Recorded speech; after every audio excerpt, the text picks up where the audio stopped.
ఈరోజు fathers day. అందరూ వాళ్ళ ఫాదర్స్‌తో హ్యాపీగా సెలబ్రేట్ చేసుకుంటారు. కానీ నాలాంటి వాళ్ళు తప్ప.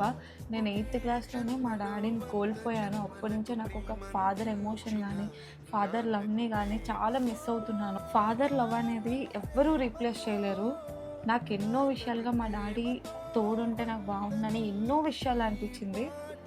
ఇన్ని ఇయర్స్ మా డాడీ లేకుండానే 11 ఇయర్స్ అసలు ఎలా మేము సర్వైవ్ అవుతున్నామో కూడా తెలియట్లేదు. ఆ లోటైతే ఎప్పటికీ ఉంది. ఎంత స్ట్రాంగ్ అయిపోయానంటే నా కన్నీళ్ళు కూడా ఇంకిపోయాయి. నాకిప్పుడు ఏడుపు కూడా రావట్లేదు. కానీ మనసులో ఆ బాధ, దుఃఖం అనేది ఎప్పుడు లైఫ్ లాంగ్ నా వెంటే ఉంటది. అదెవరు తీర్చలేరు. మా ఫ్యామిలీ పిక్ ఇది. Happy father's day daddy. చాలా మిస్ అవుతున్నా నేను. నాకు నిజంగా ఏడుపొచ్చేసింది కానీ ఫుల్ కంట్రోల్ చేసుకుంటున్నా. నాకు ఏడవాలని లేదు. ఫాదర్ ఉన్నప్పుడు ఎవ్వరికీ వాళ్ళ విలువ తెలీదు. లేనప్పుడే తెలుస్తది.